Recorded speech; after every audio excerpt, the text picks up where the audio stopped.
Gravação iniciada, presidente. Muito bem, voltamos. Item 199 da pauta, relatoria do conselheiro Marco Roger Borges, Colheiros Internacional do Brasil. Marco, palavra, relato e voto. Presidente, indo direto ao voto, é uma multa por atraso da entrega da DIMOB, ano de 2008, ano calendário 2007. Nesse caso aqui, a recorrente faz uma alegações de desproporcionalidade da fixação do valor da multa e que o valor deveria ser único para todo o período e requer as reduções das multas ocorridas com a redação do artigo 57 da MP 2158. Reclama para a desta multa por ter a data da entrega de imóvel em 2008 e receber um acordo lá em 2013. No que tange a alegação da multa ser valor independente e tal, eu aplico a legislação, ou seja, a previsão legal para a multa ser aplicada seja por mês calendário, não havendo espaço para interpretar o que alega o contribuinte. Tá? Então, ele tenta fazer umas interpretações lá de que seria um valor único por mês, independente do número de meses em atraso. No que tange as alegações de decadência, prescrição tal, eu aplico a súmula CARF 11. No que tange ao pleito de redução, eu estou aplicando a nova redação da 2158, a multa da DIMOB. Aqui é o mesmo problema do outro, tá? Nos autos não há nenhuma indicação da forma de tributação da recorrente no ano calendário de 2007, que seria a última declaração anterior ao prazo legal para a entrega da DIMOB, que determinaria qual seria o valor por mês em atraso para aplicação sobre esses 7 meses em atraso. Contudo, a apuração desse valor que possa ser feita sem maiores dificuldades na unidade da Receita Federal da circunscrição do recorrente. Aí, por todo exposto acima, volto a dar provimento parcial ao recurso voluntário do contribuinte que a multa isolada aplicada seja reduzida, considerando a nova redação do artigo 57 da MP 2158, devendo ser verificada a forma de tributação no ano calendário de 2007 para tanto. É praticamente a mesma situação daquele voto anterior seu, né, Marco? Aquele era de média, esse aqui é de MOB. Sim, né? Mas então, é um racional mesmo. Não, a mesma coisa. Alguém tem algum comentário? Senão eu vou colher os votos. Pagano? Acompanho. Evandro? Acompanho. Júnior? Acompanho. Iágaro? Com relator. Paula? Relator. Luciano? Com o relator, presidente. Também acompanho, unânime, seguindo. Marca seu ainda. Fibra SA. Fibra. Aqui o contribuinte faz uma alegação, quiser dar uma olhada, fica à vontade. Na peça recursal, basicamente de linha constitucional. A multa não observa as normas e princípios constitucionais vigentes, como a proporcionalidade, razoabilidade, entre outros. Então, as alegações deles são só de cunho constitucional. Tá? Isso está explícito, inclusive, quem quiser dar uma olhada lá para confirmar, fica à vontade. Aí, então, eu nem estou reconhecendo do recurso voluntário, aplicando os artigos 26A do PAF, bem como a súmula CARF número 2.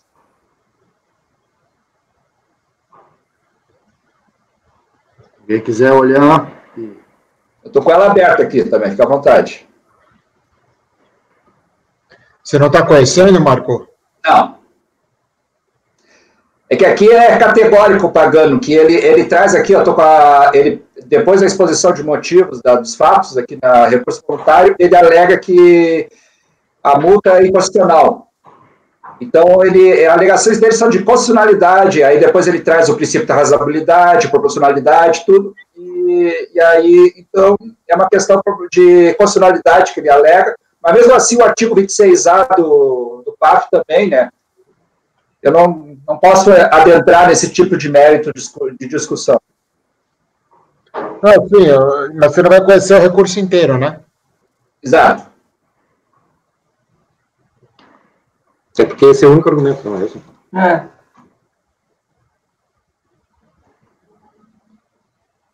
Alguém quer se manifestar a respeito? Voz do relator não conhecer o recurso voluntário. Votando. Pagando. Acompanha, né, presidente? Tem. Ok. Não gostei dessa entonação de voz, né? Acompanha, né, presidente? Evandro. Acompanho. Júnior. Acompanho. Iágaro. Eu acompanho, eu só tinha ficado na dúvida se era caso de não conhecimento mesmo, mas eu acompanho. Conselheira Paula. Acompanho. Luciano. Acompanho, presidente. Ô, Marcos, só uma questão aqui, eu também acompanho, né? Esse contribuinte é um contribuinte de grande porte aqui. Eu me lembro que quando eu trabalhava aqui na fiscalização em Limeira, eles eram os maiores contribuintes aqui, empresa gigantesca. Ele só fez essas alegações mesmo, tão simples assim? Ele é de Limeira mesmo? É de Americana. Ele tem várias unidades, né? A unidade de origem dessa multa é em Novo Hamburgo. Eles devem ter várias, mas a matriz é aqui. Mas tudo bem, é só apenas curiosidade. Porque a empresa desse porte ficar restrito a isso, né? Ela está localizada em Novo Hamburgo, aqui no Rio Grande do Sul, presidente. Essa CNPJ. Fibra SA, Indústria e Comércio. Pois é. Bom, tudo bem. Seguindo aí, Marco, é seu ainda, Propac, 202. Desculpa, tem um antes. Só um esclarecimento para o Iagro aqui. Eu aplico o Iagro, concomitante, o artigo 26A também. E aquele 26A dá um teor de não conhecimento. Ó. No âmbito do processo administrativo, fica vedado aos órgãos de julgamento afastar a aplicação ou deixar de observar tratado, acordo, lei ou decreto. Tá? É porque não é como não é nossa... É que como não é nossa competência apreciar a constitucionalidade, né, da lei tributária, isso é pressuposto de admissibilidade, então sim, aí sim, é não conhecimento. É correto, Paulo, é isso. Obrigado, Marco. Paulo. Eu falei 202, é o 201, Marco. 201 agora. Busca Comércio Rei Limitado. É o 201, né? Isso. Vamos lá. É multa também, vou direto ao voto. Multa por entrega de DCTF. Ele entende que a autuação é nula, pois não foi intimado previamente, não efetuou a entrega do prazo regulamentar, não efetuou a entrega da DCTF no prazo regulamentar, pois se for, a palavras dele, impedido de processar a referida declaração, uma vez que o sistema operacional recusou a fazê-lo por conta da incompatibilidade do pedido de apuração. Requer, se for o caso, diligência para demonstrar o que alega. No que tange a eventual intimação prévia, eu aplico a súmula CARF 46, que dispensa. No que tange os alegados problemas operacionais para justificar o não envio do prazo da declaração, a qual não traz nenhum elemento comprobatório nos autos, vale um dos mesmos fundamentos da decisão ACO. Que não existe previsão legal, ele teve prazo para isso, para regularizar. Igualmente, no que tange, então, ele não poderia agora, ele tem prazo de várias semanas até para entregar essa declaração, e aí não poderia alegar isso como problema. Igualmente, no que tange a pedido de diligência, eu entendo totalmente descabida, conforme consta nos autos, pois o contribuinte teve um exercício de mais de 10 anos da ciência do auto de infração para providenciar tais provas e não o fez em nenhum momento. Assim, entendo que a diligência seja meramente protelatória, pelo que a nego. Estou considerando acima, voto no sentido de negar ao recurso voluntário. Negar provimento? Negando provimento ao recurso voluntário. Iagro, pois não. Uma pergunta, não chegou a verificar se não teve caso de aplicação da redução da multa, 57 da 2158 aqui nesse caso? DCTF não tem, Iagro. É porque a redação, o artigo 57 da 2158... a declaração informativa, né? E a DCTF não se aplica aquela redução da multa. Beleza, obrigado. Votando, Pagano. Acompanho o relator, presidente. Evandro. Acompanho o relator. Júnior. Com relator. Iágaro. Com o relator, presidente. Paulo. Com relator. Luciano. Com o relator. Também acompanho, acordo por unanimidade, negar provimento ao recurso voluntário. Marco, seguido, item 202, Propac. 202. Alegações do contribuinte que houve cessamento de defesa, pois, no seu entender, as descrições das infrações dos autos de infração não foram realizadas em notificação ao contribuinte com a devida clareza, palavras dele.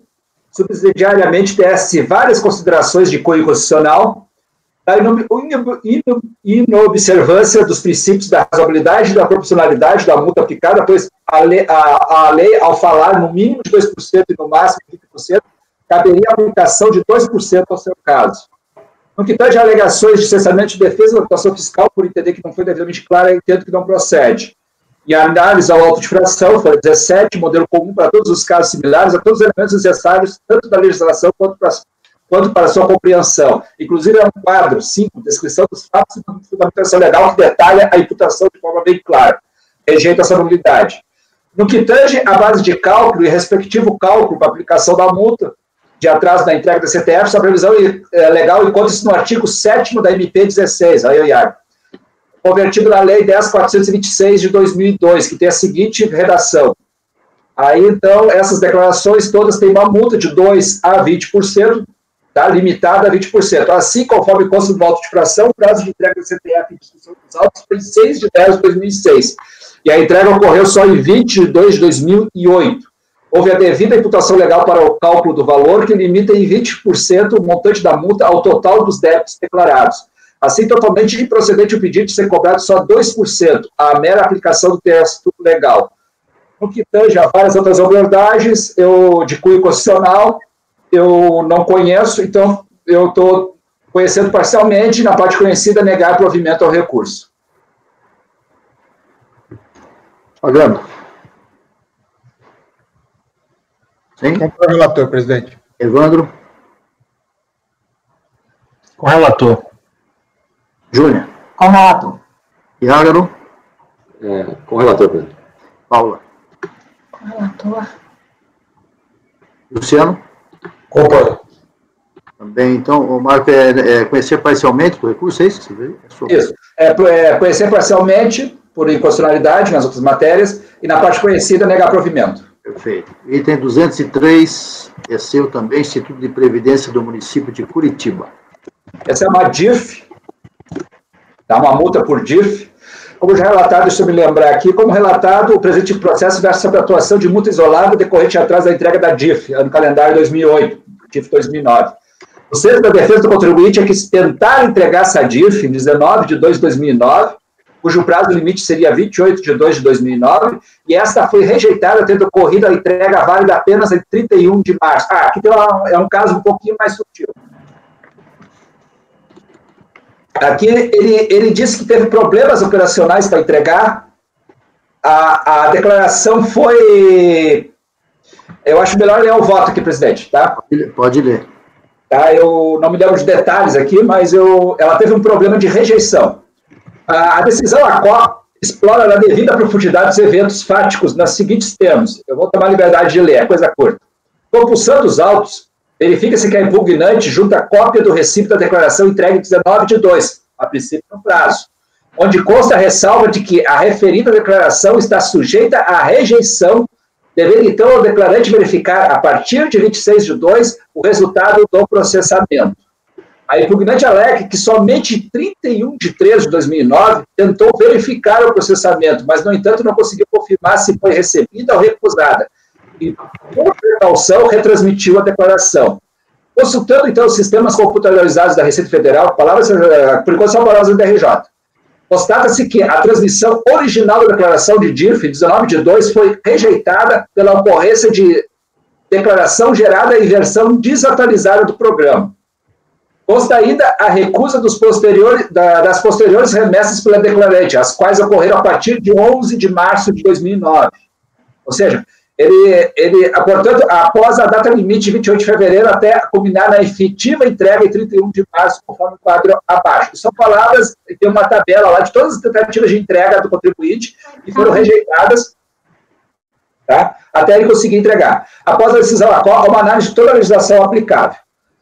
Na peça recursal, o contribuinte, além de reiterar a questão de ter transmitido em 19 de 2, e sua não aceitação se deu por problemas técnicos que deveriam ser superados, já que efetuar a transmissão. Faltou a palavra problemas técnicos. Adicionalmente, aduz que a DIF seria meramente informativa, pelo que entende justificava a multa, ao menos neste valor. A questão é de quem ocorreu o problema e não o processamento da DIF entregue e rejeitado. É de quem a quem ocorreu o erro. A quem ocorreu, a questão é de a quem recorreu o erro, a transmissão e não o processamento da DIF. De quem cometeu, não, Marco? Oi? É que eu mandei o erro, isso que escrever, desculpe. Às vezes eu escrevo muito rápido aqui e me passo, peço desculpas. A questão é a quem ocorreu o erro na transmissão e não o processamento da DIRF entregue em 19/2 e rejeitado. No caso, é nítido que tal erro de usar o programa desatualizado foi do contribuinte. Ao entregar um programa desatualizado, há alta chance de tal declaração não ser processada automaticamente, que é a função precípua da entrega dessas declarações e dados ao sistema da Receita Federal. Tal imputação legal aplicável está devidamente explorada na decisão recorrida e transcreve-se abaixo, a IN 493 de 2005. Aí eu cito a IN, e até a parte grifada lá que diz, ó, considerar-se-á não entrega a declaração que não atender às especificações técnicas estabelecidas pela Receita Federal.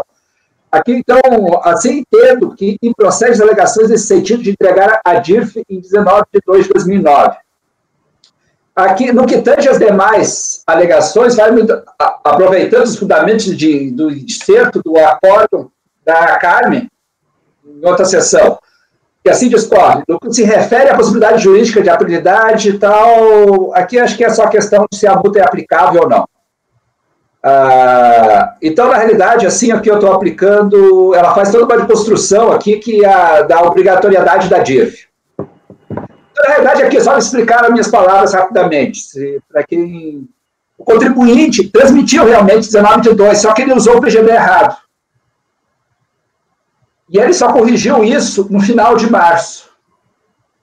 O sistema não recebeu a declaração, mas colocou lá, está lá escrito, sujeito à avaliação ainda. Tá? Por quê? Porque estaria sujeita à rejeição, porque o sistema tenta verificar se os dados transmitidos, layout, tudo, seriam compatíveis para serem processados. Geralmente, esse processamento leva alguns dias. Tá? O sistema é transmitido numa base grande, depois eles pegam esses dados e processam ele. Esse processamento, eventualmente, valida, às vezes não valida.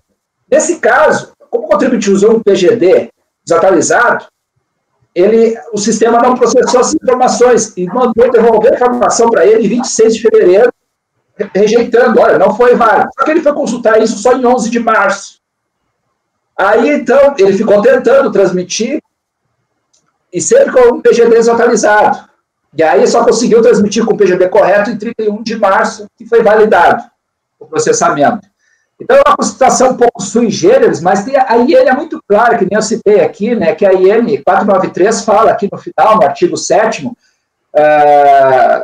que considerar-se-á não entrega a declaração que não atender às especificações técnicas. Então, nesse caso, é um problema técnico, tá? Eu acho que é uma situação um pouco sui generis, mas ele não basta apenas entregar, tá? Seria que ele tem que entregar de acordo com aquele layout, com as especificações. Esse é o problema aqui.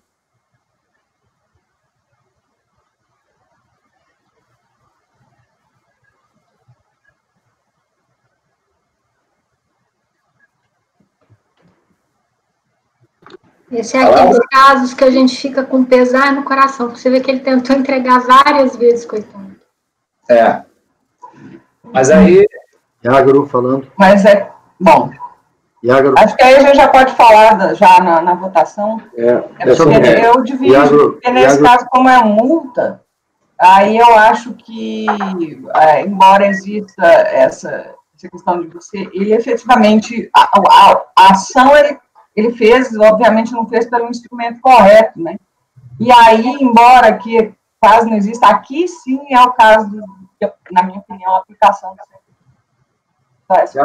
Iagro, você quer falar?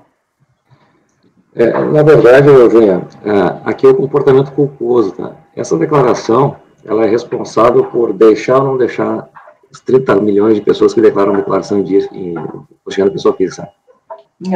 Quando o contribuinte entrega em atraso essas declarações, ou entrega com desleixo de não observar o próprio PGD correto, o maior ativo da administração tributária é a informação. Então, assim, se ele não tiver uma percepção, ele tem que entregar corretamente essas informações, né? Assim, compromete todo o sistema de declaração e de processamento de declaração.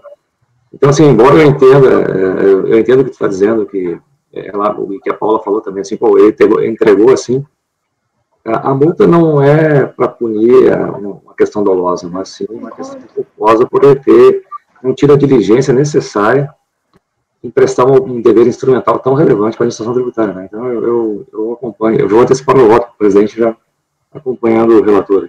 Perfeito. Então, vamos lá. Proposta do relator. Repete, Marco. Negar provimento ao recurso voluntário. Pagano. Acompanho, presidente. Evandro. Acompanho. Júnior. Diviso.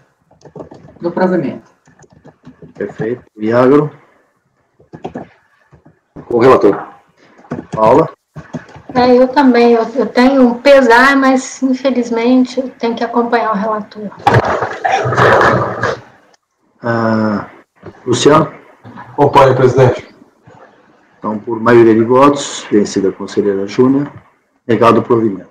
Bom, agora nós... Oi. Fala, Pagano. Júnior, você não quer me convencer, não? Me dar um motivo para divergir? Isso já votaram, gente. Já votaram. Já proclamei o resultado. É que esse caso, tudo bem. Eu já proclamei o resultado, já não posso mexer nisso. Eu vou voltar agora. Terminamos a pauta de hoje, né? Agora vamos... Desculpa. O motivo é o seguinte... Espera um pouquinho, Júnior. Júnior, só um minutinho, velho, por favor. Okay. Só um minutinho. Deixa eu ver o próximo aqui, porque nós terminamos a pauta e eu tenho que ver, tem processos pendentes aqui, vários, dos dias de ontem de manhã, hoje de manhã. Espera um pouco aí. Calma aí, depois vocês conversam. Quer voltar para ontem ou para hoje, presidente? Não, voltar para ontem. Deixa aqui que eu estou... Ontem para 2021. É 121. O Pagano, depois você conversa com a Júnior a respeito disso, porque eu já proclamei o resultado desse caso, não dá? Agora deixa. 121, recorrente SM Service, é do Evandro. Evandro, por favor. Evandro? Está na base já. Então vamos lá. São exatamente 17h28. Não, o 121 a gente jogou, aquele foi para sessão de mão de obra. Eu não tenho notado aqui, não. Você anotou aí, Marco? Eu também não tenho. Não julgamos, não. Eu também não tenho, não. Ele aqui, anotadinho, ó. Controle de voto. A Paula também acompanha, faz as anotações dela, também não está enganado. Julgamos outros, sim, mas esse aqui não. Não? Não julgamos o... Eu também não anotei, não. Anotei o 120, mas o 121 não. Então tá. Desculpe, vamos a ele, então. Então vai. Só um instantinho. Prendi o dedo aqui entre a cadeira e a mesa. Meu Deus do céu. Mr. Bean. Como diz meus filhos, do nada. Vamos lá. Trato de exclusão do Simples Nacional, por atividade vedada, ou seja, cessão ou locação de mão de obra de portaria, cooperagem ou zeladoria de bens, né? Não podendo optar nem pelo Simples Nacional, nem nele permanecer. A DRJ aqui, né, fez uma análise detalhada, porque o contribuinte apresentou um monte de contrato de serviço, né, alegando que não se trata de cessão de mão de obra. É essa a discussão. A DRJ analisou todos os contratos e acho que 2 contratos ela entendeu que de fato não havia cessão de mão de obra, mas nos demais contratos ela entendeu sim que havia cessão de mão de obra. A gente pode passar para o voto, que eu vou retomar esse assunto lá. Vale a pena a gente perder muito tempo aqui no relatório, não. Vamos lá, Evandro, rápido. Então, vamos ao voto. Recurso do voto. Né? Ele é tempestivo, né? Então, basicamente, a primeira alegação da recorrente é que é o seguinte: em nenhum momento fica evidenciada a sujeição dos empregados às ordens do tomador de serviço. Era uma característica marcante, pois em todos a cláusula de responsabilidade integral pelos serviços prestados. É essa a primeira alegação dele. Aí eu trago os contratos que conta, né? Essa responsabilidade pelos serviços prestados. Né? A recorrente, considerando o apontado quadro, reitera os fundamentos jurídicos que embasaram o seu inconformismo, ou seja, pela caracterização da cessão de mão de obra, os profissionais deverão ficar sob ordens do tomador. É o segundo argumento dela. Acompanhando aí, né? Vamos lá.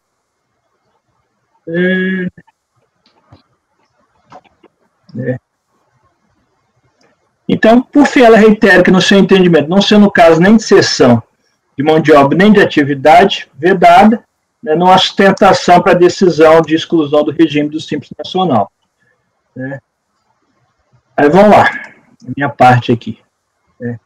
Ressalta-se que a cessão de mão de obra, referida na Lei Complementar 123, está conceituado no âmbito da legislação previdenciária, no parágrafo 3º do artigo 31 da Lei 8.212. A discussão normativa RFB 971 houve tão somente reproduzir os conceitos legal, o conceito legal e definiu que vem a ser dependência de terceiros, serviços contínuos e a colocação de trabalhadores à disposição da empresa contratante, conforme se verifica a partir da análise do seu artigo 15. Reitera aqui que as empresas que realizam cessão de mão de obra não podem aderir ao Simples, conforme disposto no inciso 12 do artigo 17 da Lei Complementar 123. Vê-se que a própria lei traz os requisitos necessários para que seja caracterizada a cessão ou alocação de mão de obra, ou seja, colocação de funcionário à disposição do contratante e a prestação de serviços contínuos. Esses requisitos foram reforçados através da doutrina de jurisprudência administrativa trazida na decisão recorrida. Eu trago aqui esses conceitos aqui da jurisprudência.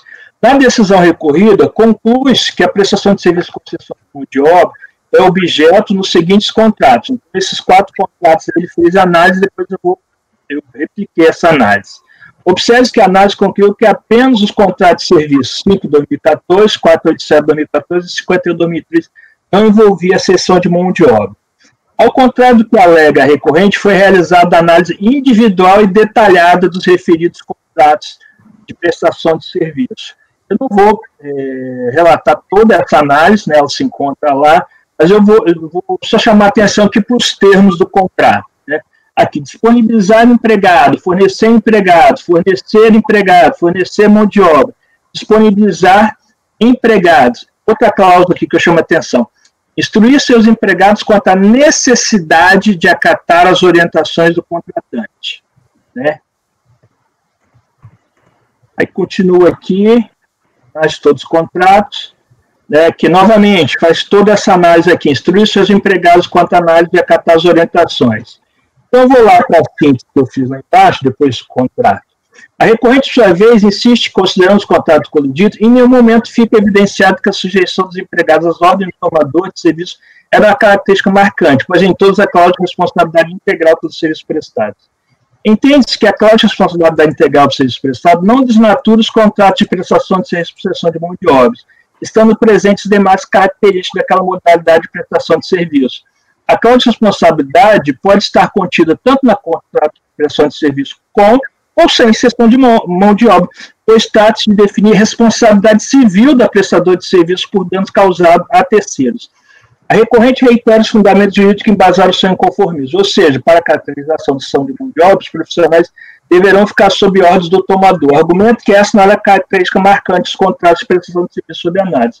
Conforme a versão recorrida, a literalidade das expressões disponibilizar empregados, fornecer empregados ou fornecer mão de obra é significativo bastante para reforçar que o objeto da contratação não é a mera prestação de serviço de portaria, mas sim o fornecimento de pessoal para desempenho da citada atividade. Como explicitado na Instrução Normativa 971/2009, na cessão de mão de obra, entende-se por disponibilização de trabalhadores a efetiva cessão dos empregados da empresa contratada para a contratante, nas dependências dessa ou onde ela indicar, deixando de ter a prestador de serviço a força labor de seus trabalhos cedidos. Então, a conceituação que à primeira vez parece tautológica permite, quando bem entendido, que se afira efetiva cessão de mão de obra, uma vez que a empresa contratada, quando cede seus trabalhadores, não pode contar com eles para a realização de qualquer outra tarefa, exceto aquela estabelecida com o seu contratante, na qual, mediante cessão de obra, estará o serviço avançado. No presente caso, os trabalhadores eram efetivamente disponibilizados à tomadora de serviço. Portanto, eles não ficavam sob ordem da empresa prestadora de serviço. essa não podia dispor de seus trabalhadores para executar outro serviço.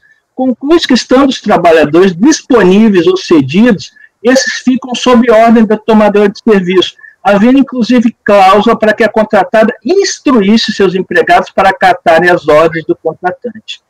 Então, conforme demonstrado através dos contratos de prestação de serviço, sob a modalidade de cessão de mão de obra, verifica-se que a recorrente desenvolve uma atividade vedada nos termos da Lei Complementar 123, não havendo reparos à decisão recorrida.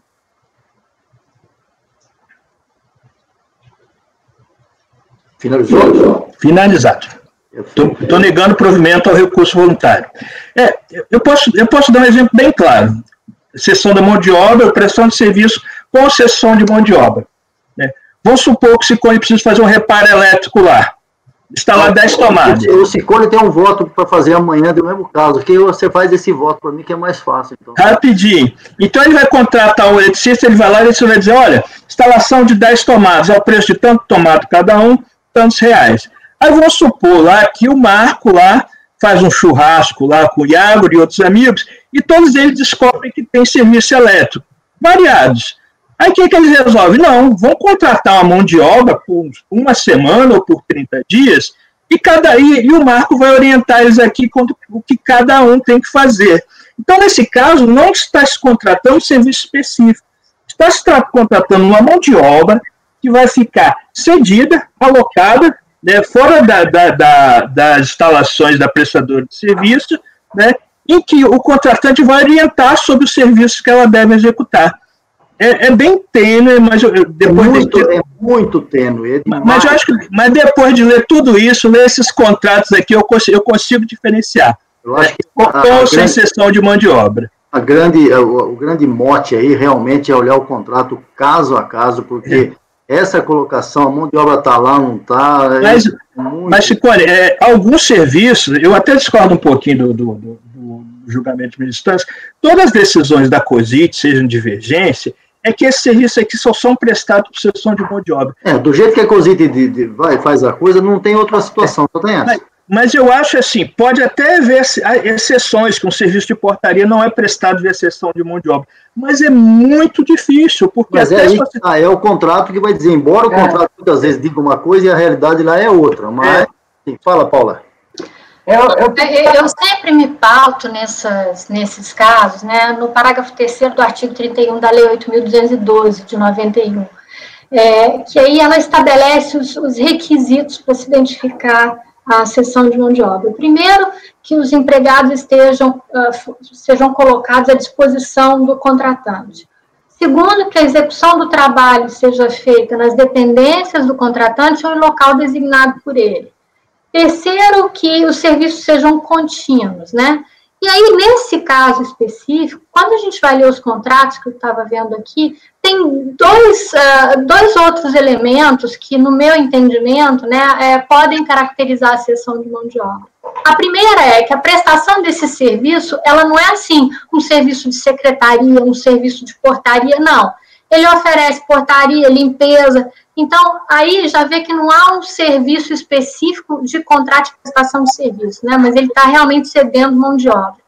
Depois, nesses contratos também, e você apontou bem isso, Evandro, né? Que os empregados da empresa contratada têm que atender às instruções da contratante. Então, existe aí o vínculo, de um certo modo, e a subordinação, né? A subordinação é caracterizada quando você vê o contrato. Então, eu acho que nesse caso específico aí, presentes aqueles requisitos que estão informados lá no parágrafo 3º do artigo 31 da Lei 8.212, eu entendo também que ficou, nesse caso, caracterizada a cessão de mão de obra, sim. Vou colher os votos, então. Marco, votando. Eu acho que está bem trabalhado o voto aí pelo Evandro. Eu também já relatei essa situação aí, já fui voto vencedor dessa situação. E nesse caso aqui, para mim, é tranquilo, né? Acompanho o relator. Pagano. Eu também acho que está caracterizada a cessão de mão de obra, né? Bom. Acompanho o relator, presidente. Júnior. Eu queria visto. Vista a conselheira Júnior. Agora vou ter que anotar. Evandro, é seu, próximo aí. Qual é? O próximo é seu, 122. Toque Glass.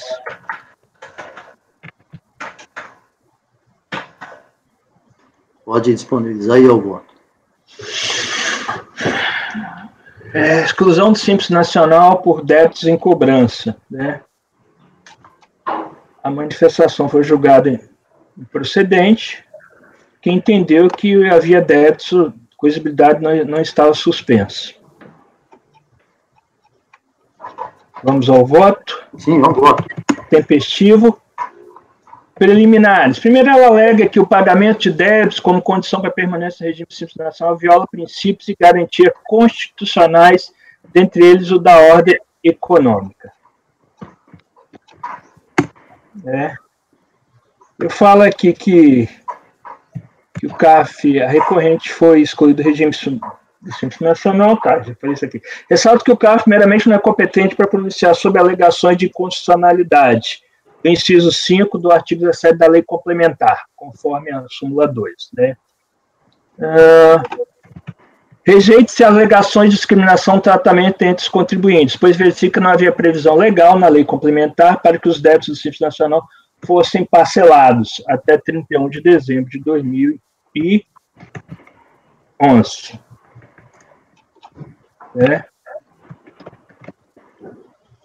Então, eu estou rejeitando as preliminares de nulidade. Posso ir ao mérito? Ao mérito, sim. Então, a legislação prevê a permanência da pessoa jurídica, mediante a comprovação da regularização do débito até o prazo de 30 dias, contado da ciência da exclusão. Não tendo a recorrente nem regularizado tempestivamente o débito junto à PGF, nem apresentado documentação comprobatório quanto à negativa de existência, permanece a pendência impeditiva. Então, eu estou rejeitando as preliminares. E no mérito, eu estou negando o provimento ao recurso voluntário. Nesse caso, ele trouxe mais preliminares. Eu entrei no mérito ali mais para fazer uma verificação de legalidade. Só isso. Estou negando o provimento. Rejeitando as preliminares e negando o provimento. Pagando. Aí você está tranquilo, presidente. Acompanha. Desculpa, Marco, primeiro. Acompanhe. Pagando já votou. Júnior. Acompanhe. Iágaro. Acompanhe. Paula. Acompanhe. Luciano. Acompanhe. Também acompanho, unânime. É simples nacional ou é exclusão ou tem deferimento? É exclusão. Simples nacional. Nacional. Evandro, continuando. 1, 2, 3. Vinícius. Caramba, não dá tempo, hein, rapaz? Não, o tempo passa. Vamos lá, 1, 2, 3. O Vinícius.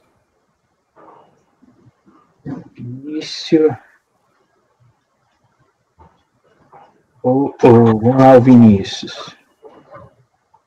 Só um instantinho. Tem um controle aqui. Vinícius. 123, Vinícius. Ok, vamos lá.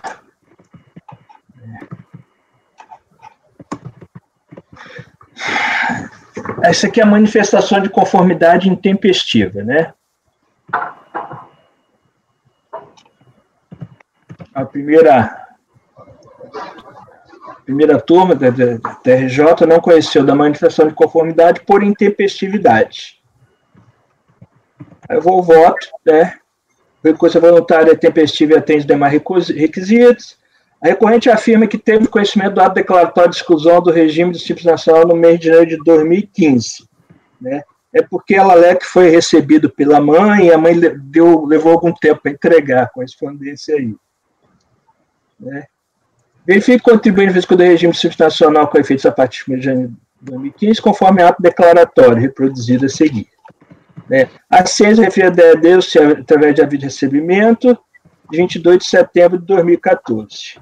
O contribuinte também foi notificado por edital, publicado no período de 23 de 10 a 7 de novembro de 2014. Não sei por quê.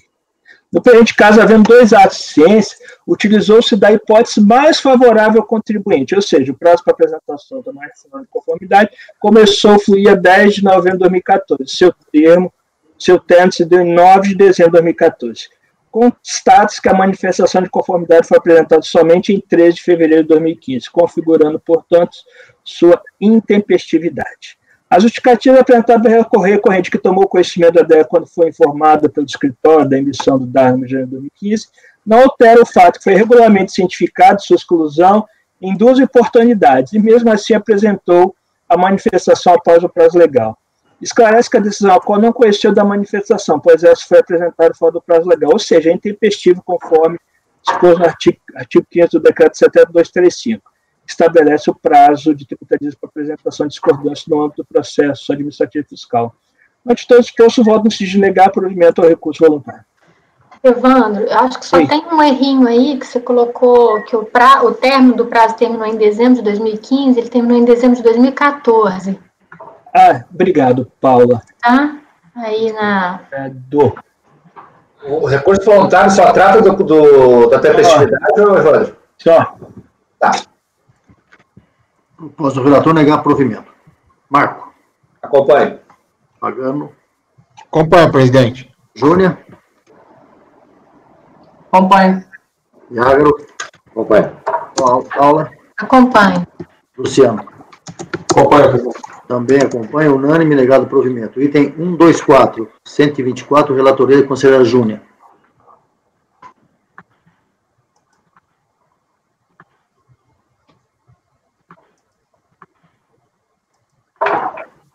Pronto. Desculpa, está sem microfone. Esse processo é mais um daquela mesma situação da Receita Bruta em que o processo principal já foi julgado no CARF. Então, em razão disso, eu estou mantendo a exclusão, tá? Isso aqui é Simples Federal. Simples Federal. Marco. Acompanhe. Pagano. Acompanha.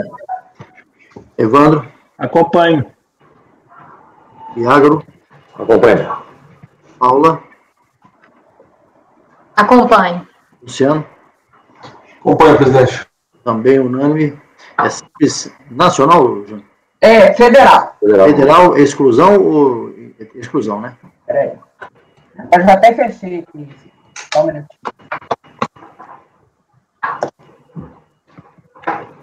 Exclusão. ADR. Ok.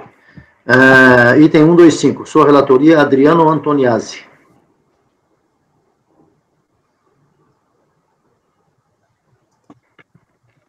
Aqui é aquela discussão que é a questão do parcelamento, que nós já julgamos hoje. Né? Deixa eu ver se é isso mesmo. Vamos para o voto aqui, só para eu não... Pode ir para o voto. Aqui ele fala que, em razão ele suscita uma preliminar de nulidade e ele pede para aplicar a súmula CARF número 22, tá? Alegando a questão da pendência. E aí eu rejeito, porque é simples nacional, e inclusive cito a decisão que deu, uma das decisões que deu origem à súmula, no voto do Valdir Veiga Rocha, ele explica muito bem a diferença que geraria, por que foi gerada a súmula 22 e por que ela se aplica especificamente ao simples federal e não ao simples nacional. Não vou poupar aqui a leitura, tá? Mas, enfim, eu estou rejeitando, então, essa preliminar, porque eu entendo que não cabe a aplicação da súmula 22, e aí, em razão desse racional do acordo, um dos acordos que deu origem à súmula, tá? E falo também da resolução número 8. E, no mérito, ele é a questão de existência de débitos, ele fala que encontrava parcelado, sem, contudo, questionar os argumentos da decisão recorrida. Confira-se, em virtude do termo de indeferimento fundar-se no artigo 17, inciso 5 da Lei Complementar 123, e estar derivado de inexatidão ao apontar a existência de pendência no PAEX, ainda os possíveis débitos do extinto PAEX haverem sido quitados ou migrados para o parcelamento da 11941, configura que a recorrente está tempestivamente obrigada, no seu efeito suspensivo, a assim, qualquer exigibilidade, ela fala lá da questão do 150. A decisão recorrida, no entanto, atesta que, conforme os extratos de folha 19 a 29, 30 e 47, constam parcelas em aberto. E ele não questiona isso, tá? Ele repete o fundamento, sendo que é uma questão fática, e ela atesta que essas parcelas estavam em aberto, né? Então, em face do exposto, nega provimento ao recurso. Aí é termo de indeferimento, né? Isso. Simples nacional. Uhum. Perfeito. Marco. Acompanho. Pagano. Acompanho. Evandro. Acompanho. Iagro. Acompanho. Paula. Acompanho. Luciano. O relator, presidente. Também, unânime. Item seguinte, 126. Júnior. Cabeb. Vamos lá. Mesma coisa. Simples federal. Exclusão. Receita bruta. Decisão definitiva do CARF. E aí, portanto, a aplicação, já que teve decisão definitiva no processo do lançamento de omissão de receita, por via de consequência, eu estou mantendo a exclusão. Federal ou nacional? Federal. Federal. No calendário de 2003, federal. Perfeito. Marco. Acompanho. Pagano. Acompanho. Evandro. Acompanho. Iágaro. Acompanho. Olá. Paula. Acompanho. Luciano. Acompanho. Bem, unânime. Próximo, 127, CESEG, corretora. É seu também. Peraí, só um minuto, por favor. Claro.